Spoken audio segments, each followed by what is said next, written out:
since this is a follow-it-like thing, I think we should start this.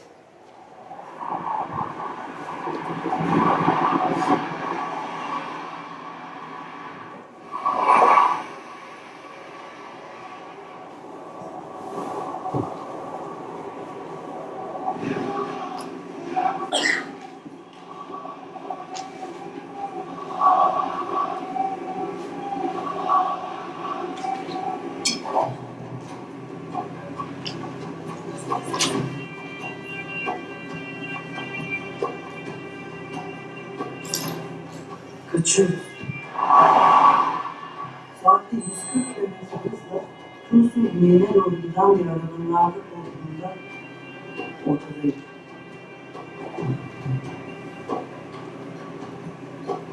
Sonunda sarı peruğu başından kaymış bir kadın.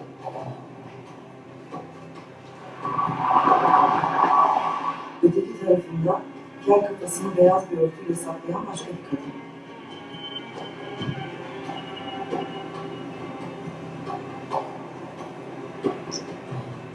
Arabayı son gözü olmayan bir adam sürüyor. Ön koltuktaki etrafındakiler giymiş kadın ise son derece rahat. Oysa ben biraz önce İstanbul'a gittim. Şimdi ise en üst tanıdığım bu kadınlarla hayatımın en korkunç ve en muhteşem yolculuğunu sürüyor. Olup bitenleri hatırlıyorum ve bugün bile inanamıyorum. Not bad. Well, the sense of suspense that you already get from that actually tells you a lot about the book. I can't tell you how many train connections I missed while I was reading it. I was so engrossed that I looked up and I'd missed it by 2 nothing stations. can be more flattering than that. So no, it's really gripping. I mean, you are an incredible master of suspense, if I may say so. But just start off by telling us about the title. I mean, to probably this kind of audience, I don't know how well informed you are, but obviously to the part of the world that you're aiming it at in some ways, this phrase is very, very significant. So, and a very, very powerful expression, women who blow or not. So, explain it to us. Since this is a very intimate movie, I can make some confessions. People might think that in the Western countries that people in Turkey are Muslim, therefore they know the Islamic holy book, whereas actually it's not like that. People like me would not even touch the book, or they're not, they do not have any sort of religious education whatsoever. And particularly me, I'm coming from Izmir, which is the most liberal part of Turkey, and Izmir people are known to be infidel. Comparing to Anatolian people. Therefore, I always thought that religion is about all women, and we don't have to do anything about it. And Allah is this, cute old man on the chewing gum box that I see the picture of and so on. So, before writing this book, I had to read Quran and read the different interpretations of Quran. Drinking a lot of wine, meanwhile, which is the ultimate sin, most probably. And meanwhile, I came across this one verse, which brought life, became the title of this book. It says, "Be aware of those women who blow on knots," which means, actually, be aware of those women who do witchcraft. Because in those times when Quran was not written, of course, came to being, women were doing witchcraft by tying the knots, praying, and then blowing their breath on these knots. So I thought Quran, although it's not a very women-friendly book, acknowledge, recognize the strength of breath, women's breath. Exactly, but it's in the context of evil. That's what's so interesting. Where it comes in the Quran, it's a warning. It's a warning about all the evil things in the world. And there's this list and then it's and beware. Well, there is an Women who blow attempt on of knots. evil in this novel as well. Yeah. They are trying. Plenty They're of trying evil. to commit a murder, although we don't know if they're doing it or not. But yeah, in Quran it is considered to be evil. There is this magic, which is powerful evil in women's breath. Therefore, it should be banned. Nobody, it should be. You have to protect yourself from it. Whereas in this novel, it is sort of upside down, and so what? If our breath is so strong, why not use it? Yes. Sort of. Yes. And the main idea is that actually women blow life into things, into men, into life itself, into relations, into anything, into children. Mm. So they create life through their breath. Mm. And this was a time, when I wrote the novel, it was a time when I felt really weak and defeated. Therefore, I needed something to depend on, and that was my breath. And so, Yeah, the way you tell the story, you're in the book obviously as the only. we don't know that. Oh yes, we do. Because you're a journalist and you've had to leave your country because your country's going down the tubes and it's not safe for journalists there. So you've taken refuge in Tunis, and then you randomly meet this group of people, an Egyptian academic who turns out to have got pregnant at Tahrir Square, and the Tunisian dancer who's come over from America and whose father's been killed in the Tunisian Revolution. So you weave all these things together. And I must admit, it's just so, the structure, the way you put it together, there's a wonderful line that comes quite near the end, because this whole thing about little pieces of the narrative get revealed to you. And then quite towards the end, you have that incredible expression about toilet seat covers. Yeah. Where you say, because that's all you had then to write on board this yacht, toilet seat covers, and you tear them into pieces because you're going to write on the pieces, and you decide that this is how women write stories. Exactly. And actually, when I read that, I thought, that's exactly how this book has been written. It's in pieces. Is this the first book you've ever written in that style, or is this a... Maybe I do tell stories in that style already, but it took some time for me to realize how I tell stories and to conceptualize it, let's say. But I do think that women tell stories in a circular way, in pieces and in a circular way. They start the story from the middle, from the most, from the punchline, which is always in the middle, and then they go back to the beginning, and then they come to the middle, and then they end the circle, they close the circle, sort of. So this is why I design every chapter in that circular form, pieces coming together. But there's a funny story. There are many funny stories about this book, but one of the funny stories is when it was translated into German, a moderator in, I think, Stuttgart, started the event putting a toilet paper on the table, and she said, "You cannot read this book without toilet paper." And so she hated the book, and it's going to be a very, very long night. And then it turned out that the translator could not come, the Germans, they do not have this, sheet that we put on toilet. So he turned it into toilet paper, roll of toilet. So she was meaning that, referring to the structure of the story, whereas I thought, this is whole, it's a big shit. So yeah, that is one of the funny stories about translation. But I do think that it's not my invention. It is more like my observation of women telling stories. I have been doing journalism since I was 19, and mostly I was concentrating on women. And when you talk to enough women, you sort of get their way of, you adopt their way of telling stories, painful or funny. So just tell us a little bit about your background too, because I read that you're from a political family, but that you studied law at Ankara University, and then you got bored with the law exams and whatever. And so tell us how the process began of you becoming a writer. There are two perspectives to tell perspectives when you tell a life story. Both of them makes me feel old, but one of them is like telling a story, and then the second one is like the outlines, and and the life actually happens in between those outlines. Yeah, my father wanted me to study law because it was a bargain between us. He said, if you want to leave home, there's only one option. You have to go to law school. End of story.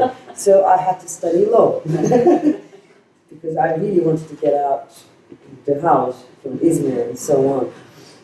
But then, actually, the story begins far before that, before I was born, and which actually created literature or whatever writing is.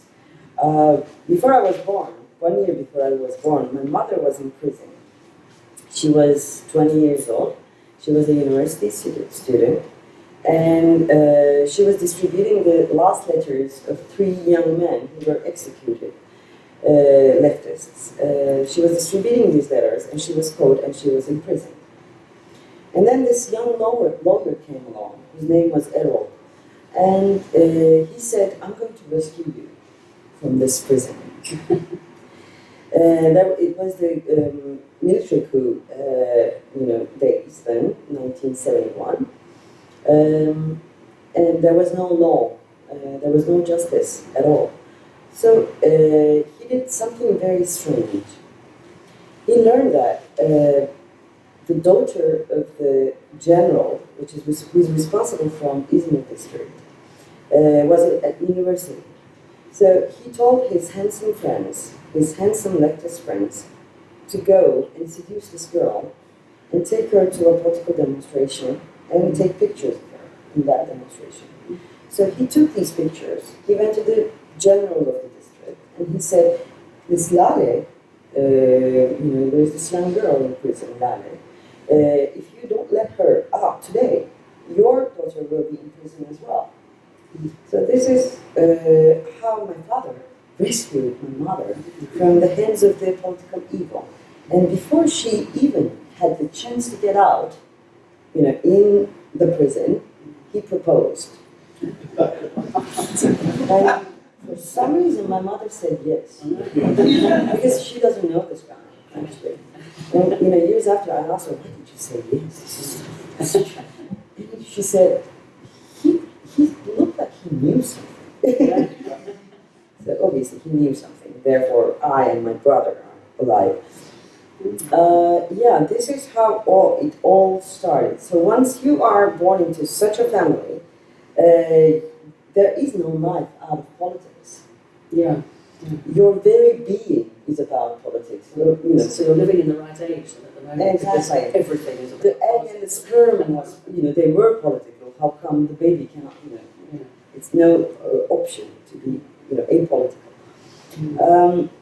So politics in our house was not like, marches or poems or Lenin and Stalin, although I learned how to read from the book backs of the books, like Stalin, Lenin. But there was not really active politics because it was the time when in Turkey military coup happened, 1980, when I was growing up. So it was more like literature. You have to read, you have to be interested in art, and there's always talk of art and literature and so on and so forth. So it wasn't like indoctrination and so on, but more like be good, read, and think, sort of. And the first book my mother read to me was a little book called The Little Black Fish, which was written by Samet Behrengi, an Iranian writer, who was killed by Shah, by the way.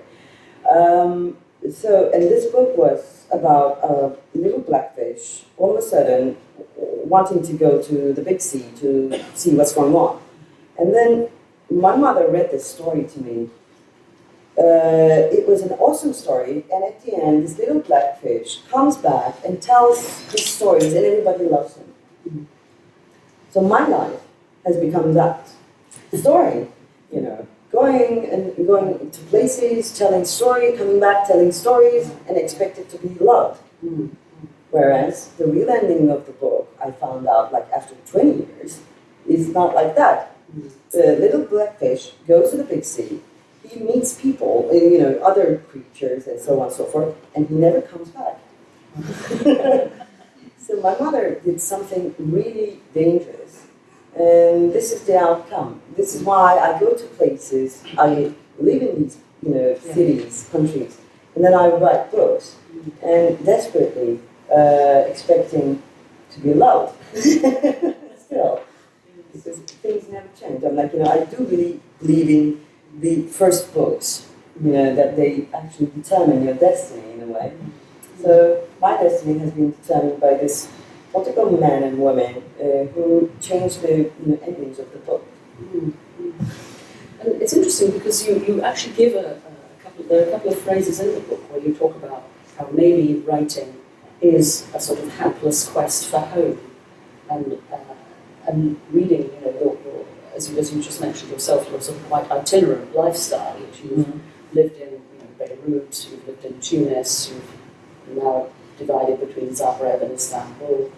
It's as if you are a restless spirit. You're can you imagine yourself staying put? Is that? I mean, this book is a very restless book. It's there's so much movement in it the whole time, and that's one of the things that catches you up in it. Do you feel restless? I always imagine myself at home, but then it never happens. You wrote a book, My Home in Damascus, so you would know how a fragmented thing home is, actually, for many of us.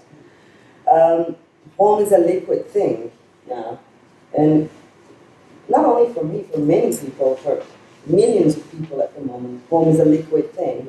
And they pour the idea of home wherever they are, and it takes the shape of the place. It has to take the shape of the place, otherwise they would be homeless. And this is what I am doing constantly, I think. And for writers, there is no home. You cannot write at home, because every story starts either someone going from home or someone coming home. This is the very essence of every story told in human history. So, and if someone is writing, the life is a text, and home is a part of the text as well. But my life has been, and my writing has been always this, clash of home and road constantly. And I think I'm somewhere in between, as well as I am somewhere in between reality and fiction. This book has too many real things in it, maybe too many real things for a non-fiction. Everything that happens in the book is imagined, but people are not. Yeah. And It's a very interesting blend of fiction and non-fiction. Yeah. And of course you have written both anyway, but is this, would you say, the most blended between the two? I think so, yeah. Amira is a real person, and her name is Amira. Right, okay, yes. Okay, let me tell you a funny story about reality and fiction. Amira is a real person, and I met her in Tunisia when the elections were happening in Tunisia. I was there to follow the elections as a journalist. And then Amira came to my life. She's this amazing character. She's already a fiction character.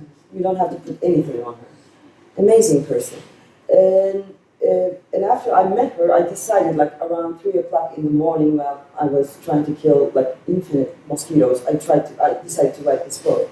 And I called her at 4 o'clock in the morning. By the way, I'm writing a book and you're in it. And she laughed, and then, okay, this is what happened after that. I wrote the book in Turkish, and then it was translated to several languages. But it took some time to be translated to French, which is the only language, except for Arabic, that Amira could read. And the book starts with Amira coming from New York. When the book was in French, Amira took the book in her hands for the first time, and she was in New York. And that was her first time in New York. So she started reading the book, and she saw this, like, I'm back from New York, and I am in New York. How could this happen? Okay, this doesn't end here. It goes on. I went to Paris to launch the book, And I'm telling this story. You know what? Amira was in New York, and I already written it. How strange is that, and so on. And then this woman sitting like next opposite me, she said, "Hello, I'm Amira's friend, and now Amira is texting me and saying hello." Like, oh. which is going on not. I do think that it's not my skill or anything. I do believe that fiction has such power. It can make things happen. Yeah. And this is one of the things that you can believe in if you don't believe in God. And the Egyptian academic. Yeah, she's a real She's person. real, yes, Her name yes. is different, but she's a real person Yeah. as well. Those things never happened to her, Right. but she's a real person. I believe you, yes. And Madame Nila is a combination of many women that I've met in life, but she's mostly my adopted mother, who actually you saw on the film smoking epically. That woman is my adopted mother, Demet, and she inspired that Madame Nila a lot. Yes. No, amazing. And the other thing that works so well between the characters is, well, to me anyway, as an Arabic specialist, is the kind of tension between you as a Turkish person and the other nationalities. And I wanted to ask you a bit about that, because there are a few little things that slip out in the book about the way Turks see Arabs. Exactly. And the way Turks view Middle Eastern men specifically. So I'd like to hear something about that. We have huge Arab racism in Turkey. I'm like, we had it. Now there are too many Arabs. And they are buying things in Turkey, so it's getting really hard to be racist for many ordinary people, I think. You've got little Syria in Istanbul. Exactly. Not only little Syria, little Saudi, little Qatar, and those things as well. But Turkey has this. Okay, let me tell you a funny story. There was this book. Before this novel, I wrote another novel called Banana Sounds, and I lived in Beirut for that book. While I was, living in Beirut, I was going back and forth between Turkey and Beirut. And at one time, I went to see my mother in Izmir. And my mother is a socialist woman, very well educated. She's an artist, and so on. But yet, she asked this question. She said, "AJ, are all those people Arabs?" And then my father came along, like eating something, as usual, and he said, "But Lale, there are contemporary Arabs too." Which means modern Arabs, modern Arabs too. So this is, the reason that this ridiculous conversation is taking place is that when you say Arab in Turkey, you automatically imagine Gulf country, Saudi, wearing white stuff and, white gown thing and so on and so forth. So Arab is a very loaded word in Turkish. So I had to say, but they are like us. Mom. And Beirut is somehow almost a mirror image of Izmir, which is very strange. There is this racism, and on the other hand, beyond Turkish context, nowadays I do think that, and while writing this book, I thought that as well. I think the concept of cultural differences and in general identity is overrated. There are not that much of a cultural difference. Well, that's right. Now, that certainly comes through. That your differences are not in any way things that divide you, and in many ways they're what enrich you all and help you individually to sort of find yourself. You're an expert, especially in Syria. I'm like, you tell me. We're watching the same TV series. We're using the same brands. We are reading the same books. We are watching the same Trump, whatever. World is not like completely one big village, but the cultural references are getting more and more common. Therefore, cultural differences. Oh my God, my identity. That thing is not really working anymore. I do think that. And in this book there is this scene with Libyan militia women watching Sex and the City. So this is the reality. Well, I think we're at the beginning, perhaps, of the differences disappearing. Just the beginning, because certainly my perception is that in the Middle East, the differences are still very marked. And I mean, the difference, the barriers, if you like, between Iranians, Arabs, and Turks are still, strong. Yeah. We're a little way away from Exactly. ironing them out. But that's one of the very interesting things, I think. In Turkey, many people will tell me that Iranians are Arabs as well. They wouldn't even know the difference. That's the worst insult you could ever give. Of course, to Iranians either really, really Iranian or crazy Arab. when they heard this, but yeah, Yeah, that's yeah. true. Yeah. This is a book between reality and fiction, and I do not really know the difference between reality and fiction anymore. I'm serious, because the reality has become so absurd. Yeah. And if you put that absurdity in fiction, it wouldn't be even convincing. I realized it in Banana Sounds, and I had to tell it over and over again. In this book, the events that are convincing are fiction, but they are completely crazy. They're real. In this book as well, I mean, there are some bits that are real, that I heard things, that I saw things, and so on and so forth, but they are not the ones that are most, convincing. They are the ones which you would say, like, oh, she made it up, but a bit too far-fetched and so on.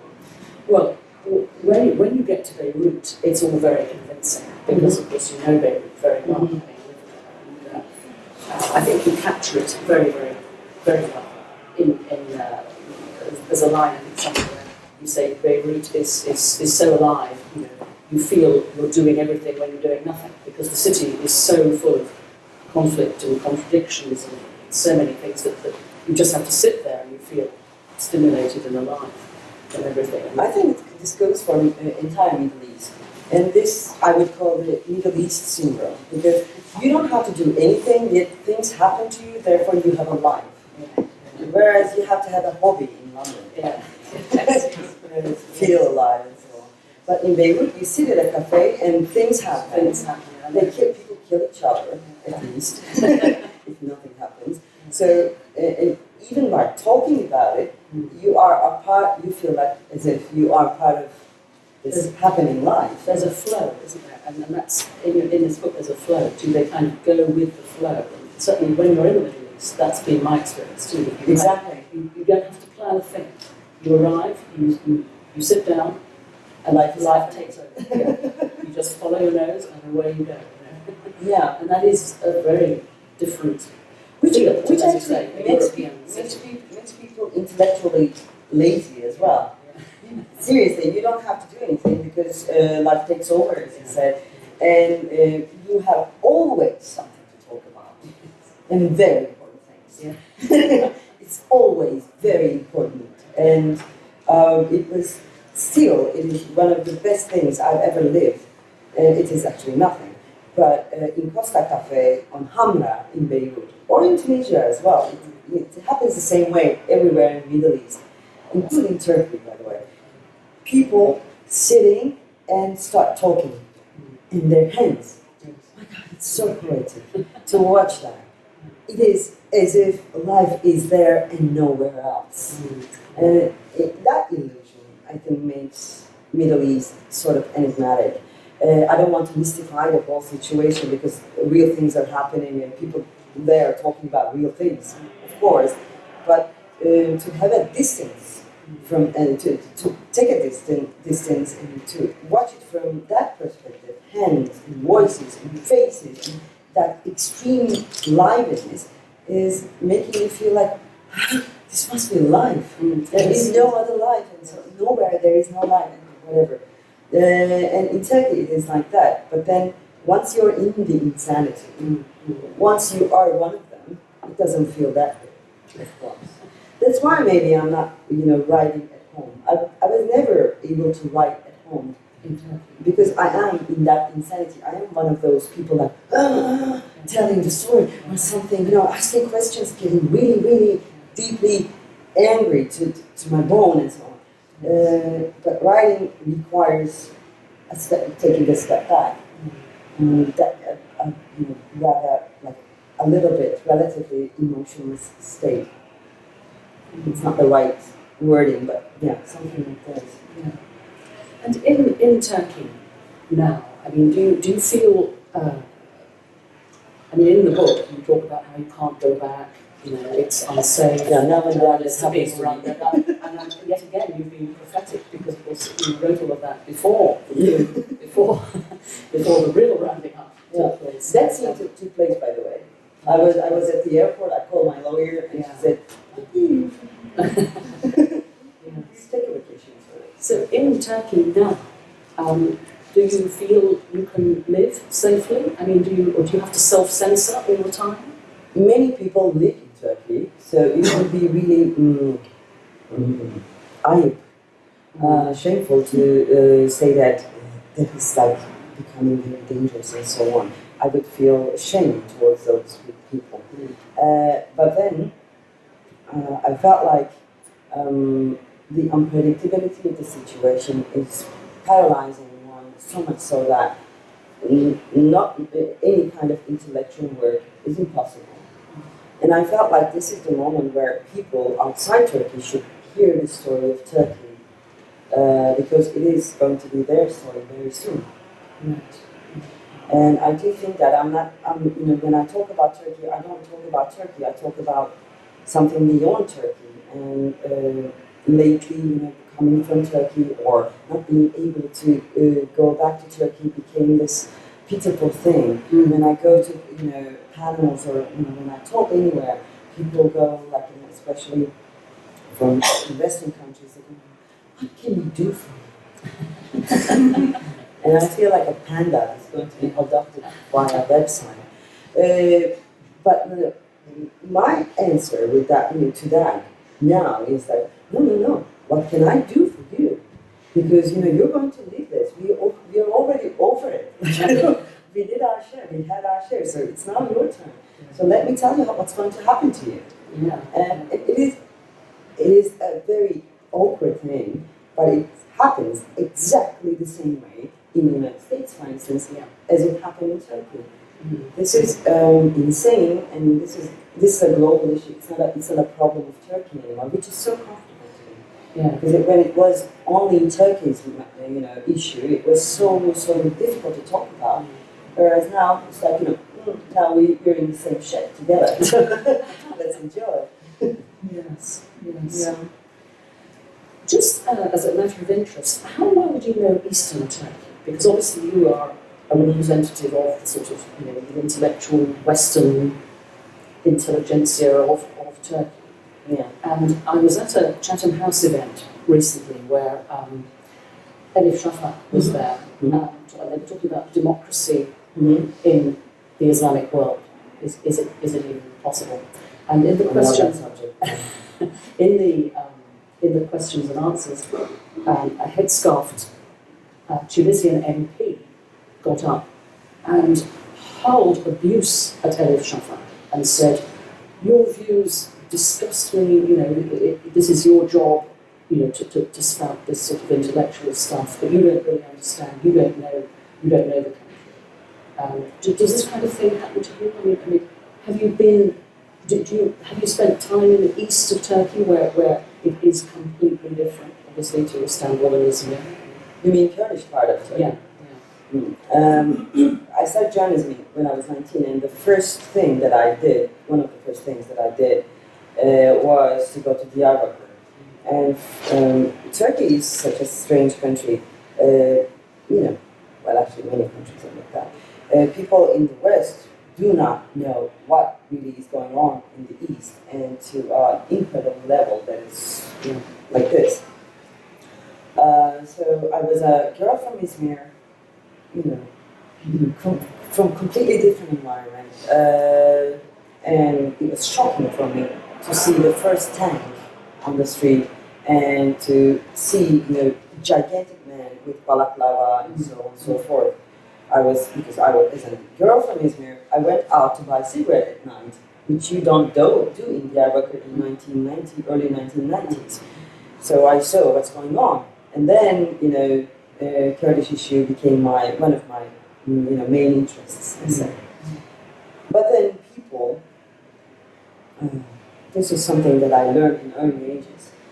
the ones who stand in the middle got shot by both sides.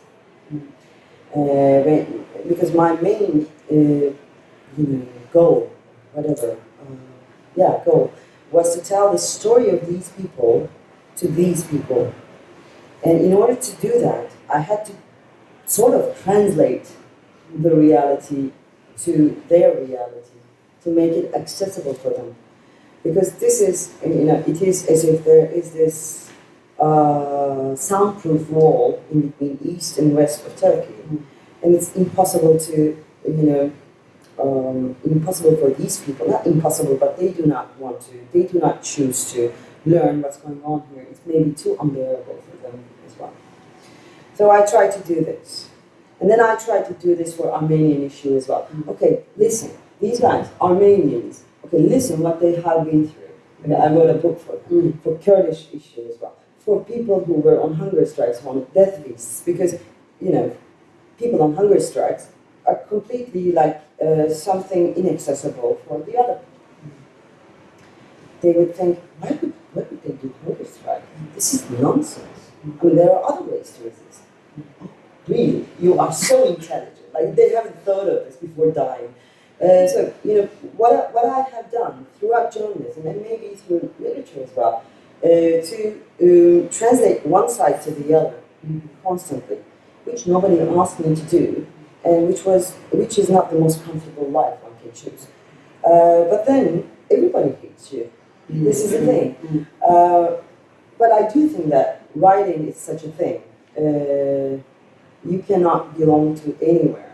That's why you're writing, or you are writing, therefore you cannot belong to any of the homes, sort of. So I wouldn't say I'm an expert of Kurdish issue, because there are too many experts. But I do think that I know a little bit about Kurdish issue in east of Turkey, which is having another painful stage, a very extremely painful stage. Well, there's just one other thing I'd like to just ask you about then before we have questions from the audience. And that's, since we mentioned about Islam and democracy, and now just Well, the Kurdish. Shall I? The Kurdish, well, I'm coming to it, yes. That's the Rojava experiment in northern Syria, where they claim to have this model society where women have equality in all positions. So you've got a mayor and a co-mayor, man and a woman. In every position, in all the councils, everywhere, you've got man, woman, and they're trying to sort of revolutionise the gender equality. Have you got any views about that? Do you think? And this is my view. Unfortunately, this very important experiment is happening in the most cruel part of the world. And I'm afraid that it's not going to be, the perception of it cannot be as it's supposed to be. And unfortunately, this is like in-depth thing, but I have to tell it. Kurdish issue was once a question of problem of Turkey, where now it has become another Middle Eastern issues which will last forever. It was a Turkish matter, now it's a Middle Eastern matter, and it's going to be one of those Middle Eastern questions that's probably everlasting one. So that's a very, very beautiful thing. And this is, yesterday I told this as well. In Turkey, if a story takes place in Turkey, there is no innocent party. But especially in Kurdish story, there is no innocent party either. So it has become too complicated to talk about, and too painful as well. In Banana Sounds, there is one section that tells about Sabra Shatila camp. And I personally, that section is very close to my heart. And I wrote that part of the book in Diyarbakir, in Balar district, which is the refugee district. which is exactly the same, identical to Sabra and Shatila in Beirut, which is a Palestinian refugee camp, institutionalized camp, you say. So once it becomes so Middle Eastern, so complicated, it is not easy to talk about it. It's not easy to take sides, and unfortunately, all those experiments, which are especially precious for women, because that's a very unique experiment about women and building up on women as well, will be dismissed. Won't be recognized as much as it should be, I think, unfortunately. And this is really unfortunate. And I think, one of the things that's happening in the world now, one of the most important things is Yazidi women and those women trying to survive in the middle of the bloodbath. And they are not visible enough to the world. And I don't think they will be. So, let's have some questions from people. Yesterday I was so gloomy, and today I overdid myself. Can I ask a question? So after seeing that short film, I was wondering if there's going to be a feature film based on the book. Okay, I have already, casting in my mind, very Hollywood. Yeah, I would love this, book to be turned into a movie. But it's already too movie-like, no? Well, were you thinking that when you wrote it, or was that just how it came out? I mean, I was watching it, sort of. It is like a film sequence in many ways, yeah. Well, it was like, I was watching it in the afternoon and then writing it at night. It was so awesome to watch it. Yeah. Any other questions? Feel free, just open up. Right. I'm a bit confused when you mentioned about the Turkish expression of other cultures like Arab, Iranians, and so on. Having said that, Turkey in history has been a region of all the most of the time Muslim world for a long period of time. And what could be the situation that they were not able to identify each other or link with each other, remain identified on a harmonious level? Is my question clear? No, it's not actually. Sorry. Okay. But what I know is historically, Turkey has been a leader of Muslim world. Oh, I see. Okay. And the Muslim world accepted Turkey as a leader in shape of Caliphate as well. So what was the reason? So they were not able to, the present day Turkey is not able to know the other cultures like Arab, Iranians, Indian, Pakistanis. I think I wrote too many books. There's so many that I wouldn't take myself seriously. And one of the books I wrote was Turkey, the Insane and Melancholy. And the book starts with this idea. Turkey, when we were growing up, we had this map in our classes. In each class, it was the identical map of Turkey.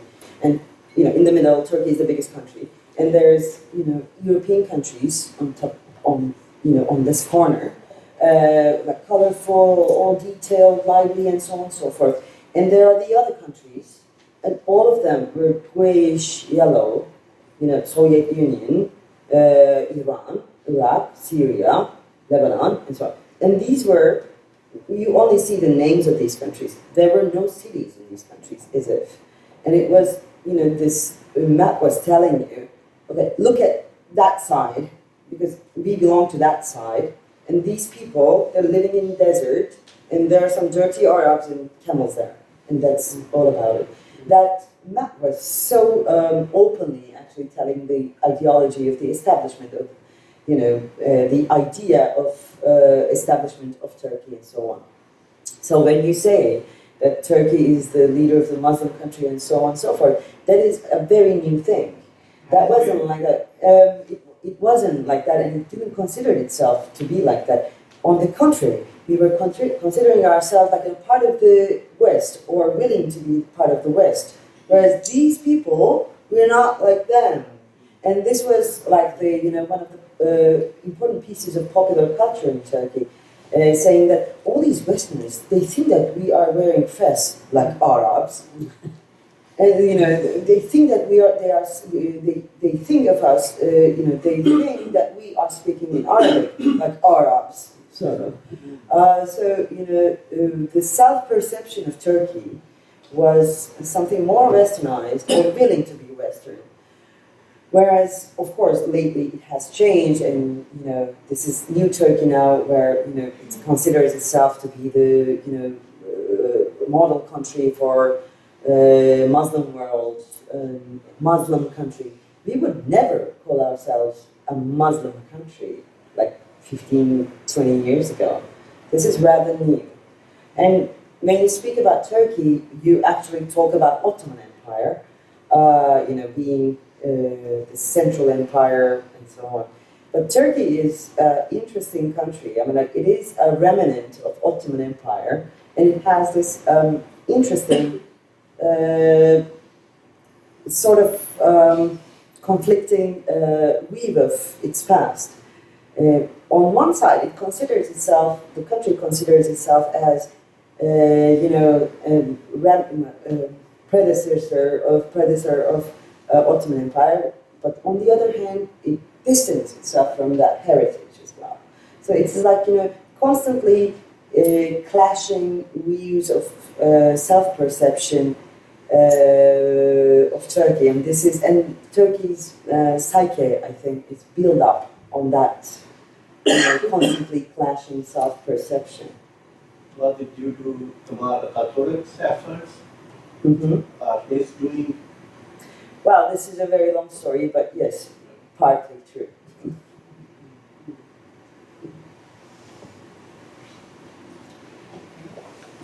Hi. Hello. Hello. I'm sorry I got here late, so this may have already been answered as a question. Just arrived. I'm interested in where Turkey is going and whether it's going to lose the heritage that it's had as a modern secular state. You may well have answered that already, so I apologise if I... No, we didn't talk about Turkey, actually. We're just starting to talk about Turkey now. Yesterday I talked excessively about politics, and then I said, I was telling Diana, I feel sort of guilty when I talk about literature, which is nonsense.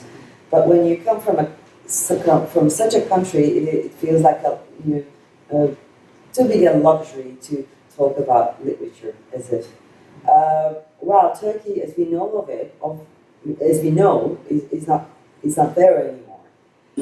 This is a new Turkey, and people like me feel less and less at home, I would say. And I cannot make any predictions, because Turkey is very, very hard to make predictions about. This is one of the main threads of Turkey's character, I think. But yes, I do think that there is a very serious, extremely serious challenge, both in terms of secularism and justice. There is this new type of person that has been created. Well, it's not completely new, but the ideal person for the new regime is completely obedient. And this new person, this new Turkish citizen is flourishing. And therefore, it's not only secularism, but many other things are at risk in Turkey. You were going to tell something, I guess. My question was quite similar to her question. I myself was the arrested in 1980 military coup. I spent time in 2.5 Congratulations. years. So, how many times military coup happened in Turkey? So, at this stage, as a writer and a journalist yourself, are you optimistic? Will something happen in foreseeable future, like Gezi, for example? People seem like so pessimistic. There are some people came to London the last couple of weeks, artists and people from TV series. They all are talking about leaving the country and talking about sort of pessimistic. What's your view?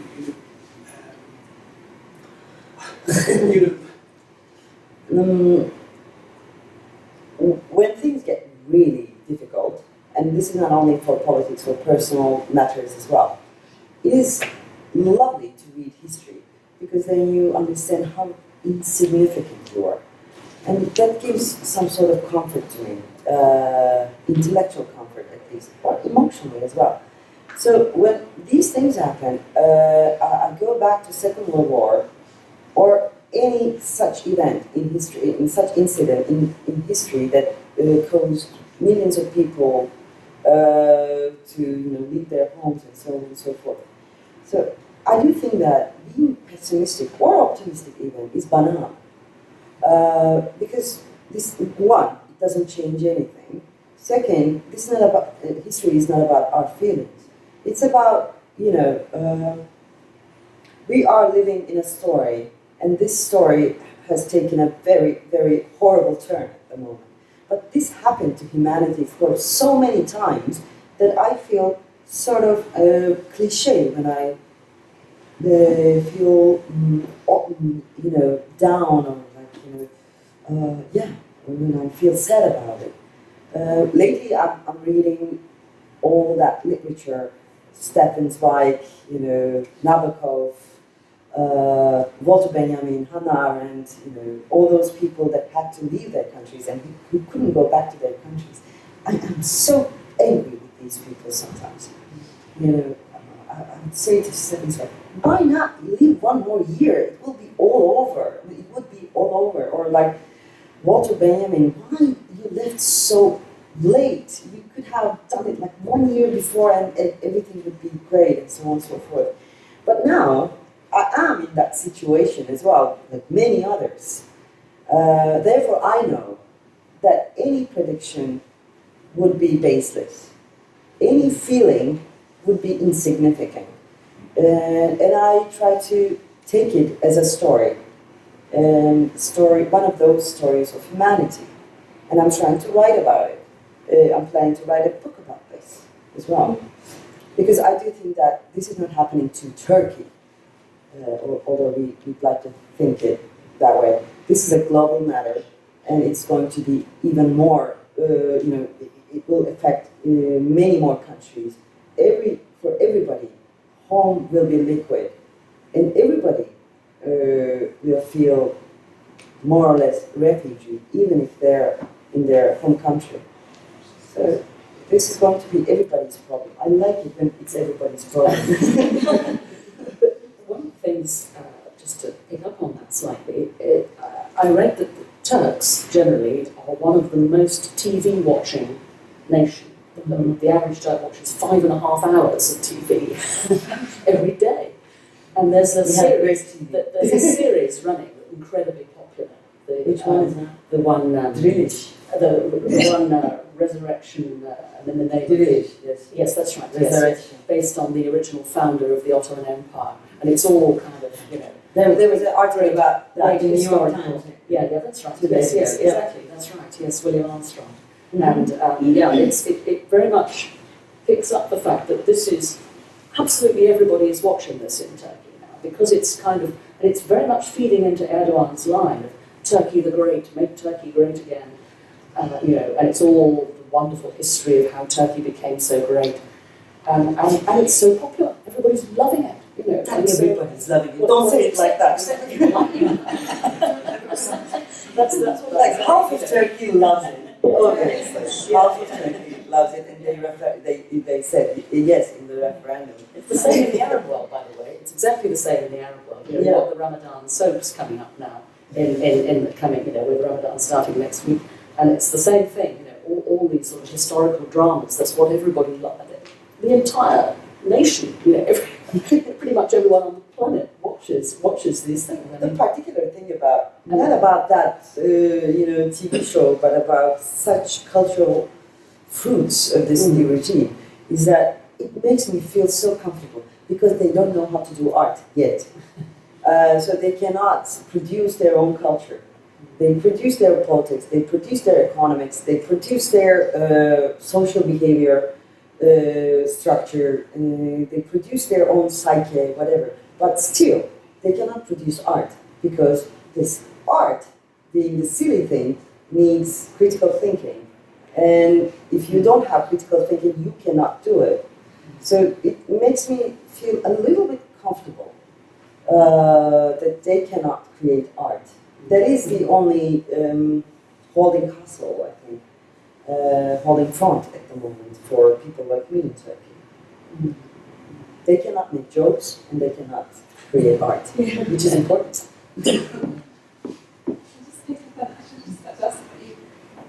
You mentioned there that there are... Benny is the editor of this book, so you might want to upload her. No, I'm just going to the printers. There are a lot of jokes in this book, and there's a lot of laughter.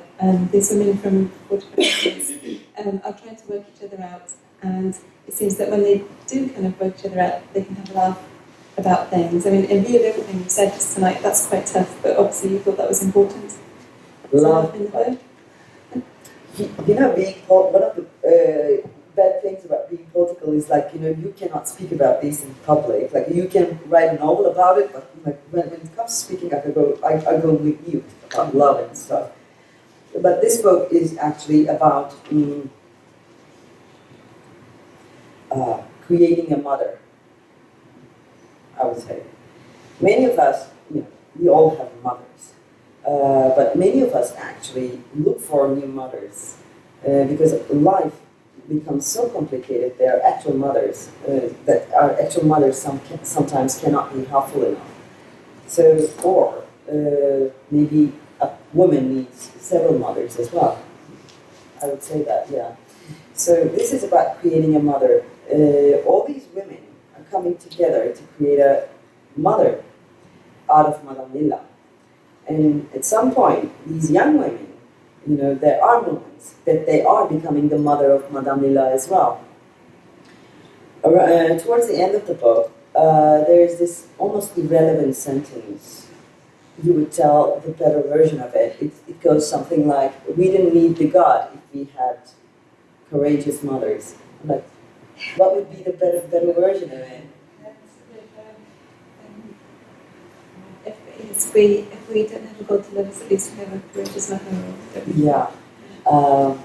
Even if God didn't love us, we have courageous mother, or vice versa. So I think women who are living in this world and facing the complications of this world on several levels, they have to design their own mothers, and this is my own way of designing a courageous mother who would help me with anything. It's like designing home as well. Home and mother are very attached things anyway. This is about hating and loving your mother.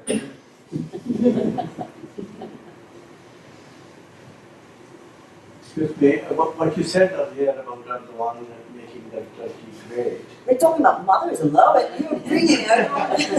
Seriously? I just wanted to feel you comfortable. Trump is doing the same. He's making America great as well. Yeah, everybody's great now. Everything is awesome. So you are in the same boat. Exactly. That's a very exciting moment for me to ask Ejete my question. I've been living in this country for so I love you. I love every piece of your writing. I follow it. I Speaking ask. of love. Yeah, everything. I got my book with me. Maybe you can sign it. But I got stuck in one point. about this Ottoman heritage, keeping us distance from Ottoman. I was going to ask, wasn't that the idea to keep us distance from that religious, powerful idea and to kind of get near to the civilized? Same guys. Yeah, because we're in the same situation now. We're not really, we are quite influenced by the religion. Mhm. So in those days, I think that was the idea to get quite far from the influence of religion, wasn't it? That's where I'm stuck. Diana might want to answer this as well, I don't know, but like Middle East is not about religion. I wish it was about religion only. It's about other complications, which I think the founders of the country thought maybe we're not getting, it's better we don't get into that, desert thing. It's very complicated. I don't know, what would you think? Because Middle East is a big desert where infinite number of games are played. It is extremely complicated, and I think the founders of the country wanted to be on the sort of safe side in a way.